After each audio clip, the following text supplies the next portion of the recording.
سبحان اللہ و بحمدہ سبحان اللہ العظیم۔ نبوت ملنے کے بعد آپ صلی اللہ علیہ وسلم نے 9 سال اسلام کی دعوت دی۔ آپ صلی اللہ علیہ وسلم کے چچا حضرت ابو طالب ہی آپ کا واحد سہارا تھے، لیکن ان کی وفات کے بعد ظلم اور بڑھ گئے۔ تب آپ صلی اللہ علیہ وسلم نے طائف گئے کہ یہاں کے سرداروں کو اسلام کی دعوت دی جائے، لیکن یہاں کے 3 سرداروں نے آپ صلی اللہ علیہ وسلم سے بہت بدتمیزی کی اور آپ کی بات ماننے سے انکار کر دیا، اور شہر کے والے لڑکوں کو آپ کے پیچھے لگا دیا، جنہوں نے آپ صلی اللہ علیہ وسلم کو پتھر مارے اور آپ کا خون بہا دیا۔ آپ صلی اللہ علیہ وسلم کے جوتے خون سے بھر گئے۔ آپ صلی اللہ علیہ وسلم نے اللہ کے حضور اسی حالت میں عرض کیا، اے اللہ، اگر آپ مجھ سے ناراض نہیں تو مجھے کسی کی کوئی پرواہ نہیں۔ اسی وقت حضرت جبرائیل علیہ السلام ایک فرشتے کے ساتھ حاضر ہوئے اور کہا، اگر آپ چاہتے ہیں تو پہاڑوں کو ملا کر ان لوگوں کو ختم کر دوں، لیکن آپ صلی اللہ علیہ وسلم نے فرمایا، مجھے یقین ہے ایک دن ان کی اولاد میں سے وہ لوگ پیدا ہوں گے جو صرف ایک اللہ کی عبادت کریں گے۔ 690 عیسوی میں ایک ہی سال میں آپ کے چچا اور حضرت خدیجہ وفات پا گئیں۔ تب آپ صلی اللہ علیہ وسلم بہت اکیلے پڑ گئے۔ اس بات کا عرب کے لوگوں نے بہت فائدہ اٹھایا اور آپ کے خلاف ہو گئے اور نعوذ باللہ آپ کو شہید کرنے کی سازش کرنے لگے تاکہ اسلام کا خاتمہ ہو جائے۔ تب ہی نبی پاک کو اللہ تعالیٰ نے مدینہ کی طرف ہجرت کرنے کا حکم دیا۔ یہاں سے ٹرننگ پوائنٹ سٹارٹ ہوتا ہے۔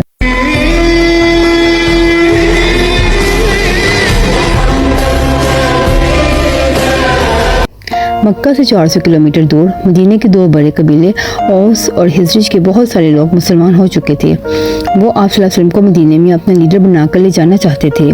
ان میں سے 72 لوگوں نے مکہ آ کر آپ کو آفر دی اور آپ نے اسے ایکسیپٹ کر لیا۔ اس طرح مکہ میں جو چند لوگ اسلام لائے تھے انہوں نے مدینہ کی طرف ہجرت کرنی شروع کر دی۔ یہ ٹوٹل 70 یا 80 لوگ تھے۔ آپ نے سب سے آخر میں ہجرت کی۔ مکہ کے کافروں نے پلان بنایا کہ آپ صلی اللہ علیہ وسلم کو مدینہ جانے سے پہلے نعوذ باللہ شہید کر دیا جائے گا۔ مکہ ایک ٹرائبل سوسائٹی ہے جہاں قریش کے بہت سارے قبیلے آباد تھے۔ ہر قبیلہ اپنے ممبر کا ساتھ دیتا تھا، چاہے وہ صحیح ہو یا غلط۔ مکہ والے اس بات سے ڈرتے تھے کہ اگر ہم میں سے کسی قبیلے نے آپ صلی اللہ علیہ وسلم کو شہید کر دیا تو آپ کا قبیلہ بنو ہاشم، جو مکے کا سب سے بڑا قبیلہ تھا، وہ اس قبیلے کو زندہ نہیں چھوڑے گا۔ پھر ابو جہل نے پلان بنایا کہ اگر ایک قبیلہ انہیں شہید نہیں کر سکتا تو پھر ہم ایسا کرتے ہیں کہ ہم سارے قبیلے مل کر ان کو شہید کرتے ہیں، پھر بنو ہاشم ہم سب قبیلوں سے لڑنے کی ہمت نہیں کرے گا، اس طرح اسلام دنیا سے ختم ہو جائے گا۔ اسی طرح ہر قبیلے میں سے ایک شخص کو چوز کیا گیا اور یہ 11 لوگ آدھی رات کو حضور صلی اللہ علیہ وسلم کے گھر پہنچے۔ جب صبح ہوئی تو انہوں نے دیکھا حضور صلی اللہ علیہ وسلم کے بستر پر حضرت علی سو رہے ہیں اور آپ صلی اللہ علیہ وسلم وہاں موجود نہیں ہیں۔ اصل میں آپ صلی اللہ علیہ وسلم نے پہلے ہی حضرت ابو بکر کے ساتھ مل کر پلاننگ کی ہوئی تھی کہ اسی رات آپ صلی اللہ علیہ وسلم حضرت ابو بکر کے ساتھ مکہ چھوڑ کر جا چکے تھے۔ مدینہ مکہ کے نارتھ میں ہے، لیکن آپ صلی اللہ علیہ وسلم نارتھ کی طرف نہیں بلکہ مکہ کے ساؤتھ یمن کی طرف روانہ ہوئے۔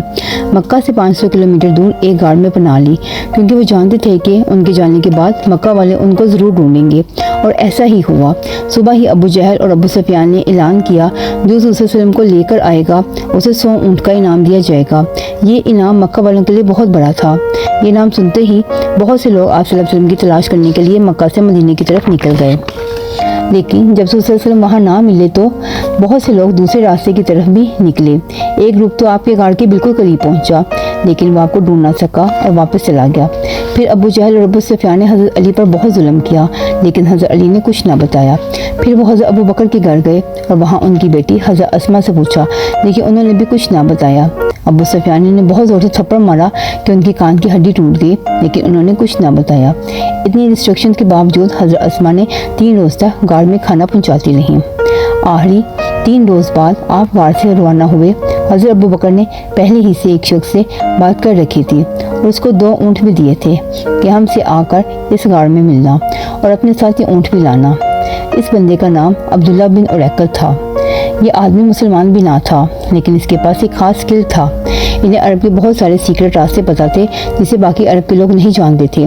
آپ کو ایک ایسے ہی انسان کی ضرورت تھی۔ اس وقت پورا عرب آپ کو ڈھونڈ رہا تھا۔ آپ نے عبداللہ بن اریقط کو چوز کیا ان کی سکل کی بنیاد پر۔ جیسے ہی عبداللہ بن اریقط اونٹ لے کر پہنچے تو آپ صلی اللہ علیہ وسلم نے حضرت ابو بکر کو کہا، میں اس شرط پر اونٹ پر بیٹھوں گا جب میں تمہیں اس اونٹ کی پوری قیمت ادا کر دوں۔ آپ صلی اللہ علیہ وسلم نے اتنے کٹن حالات میں بھی اپنے اصولوں پر کمپرومائز نہیں کیا۔ صرف یہی نہیں، جب مکہ کا ہر قبیلہ آپ کو شہید کرنا چاہتا تھا تو آپ صلی اللہ علیہ وسلم نے حضرت علی کو مکہ چھوڑا تاکہ تمام امانتیں لٹا کر مدینہ آئیں جو مکہ والوں نے آپ کے پاس رکھی تھیں۔ عبداللہ بن اریقط آپ صلی اللہ علیہ وسلم کو حضرت ابو بکر کو مدینہ سے بالکل اپوزٹ راستے یمن کی طرف لے کر گیا۔ جب وہ مکہ سے بہت دور چلے گئے تو انہیں پھر مدینہ کی طرف موڑا۔ آپ صلی اللہ علیہ وسلم کو سمندر کے نزدیک سے ایک بہت سیکرٹ راستے سے جو کوئی اور نہیں جانتا تھا مدینہ کی طرف روانہ کیا اور مدینہ پہنچنے سے پہلے آپ نے قباء میں کچھ دیر قیام کیا اور آخر کچھ دنوں بعد مدینہ کی طرف روانہ ہوئے۔ اس دن مدینہ والوں نے آپ کا ایسے استقبال کیا جسے آج بھی یاد رکھا جاتا ہے۔ آپ صلی اللہ علیہ وسلم مکہ سے خاموشی سے نکلے تھے، لیکن مدینہ والوں نے آپ کا استقبال ایسے کیا جیسے بادشاہ کا کرتے ہیں۔ مدینہ والوں نے ہر شخص کی خواہش سیکھ کے آپ صلی اللہ علیہ وسلم ان کے گھر میں رہے، لیکن آپ صلی اللہ علیہ وسلم نے یہ فیصلہ اپنے اونٹ کو کرنے دیا کہ میرا اونٹ جس گھر کے سامنے رکے گا میں وہیں قیام کروں گا تاکہ کسی کا دل نہ دکھے۔ اسی کے پاس مسجد نبی بھی بنائی گئی۔ مدینہ والوں کی ایسی ڈیسیجن کی وجہ سے مدینہ عرب کی ایک عام سٹی سے کچھ ہی سالوں بعد عرب کی ایک اسٹرانگ سٹی بن گیا۔ یہیں سے دنیا کے 3 کانٹیننٹ کے فیصلے ہونے لگے اور آج تک مدینہ کے انصار کی قربانی کو مسلمان کبھی نہیں بھولیں گے۔ Please subscribe.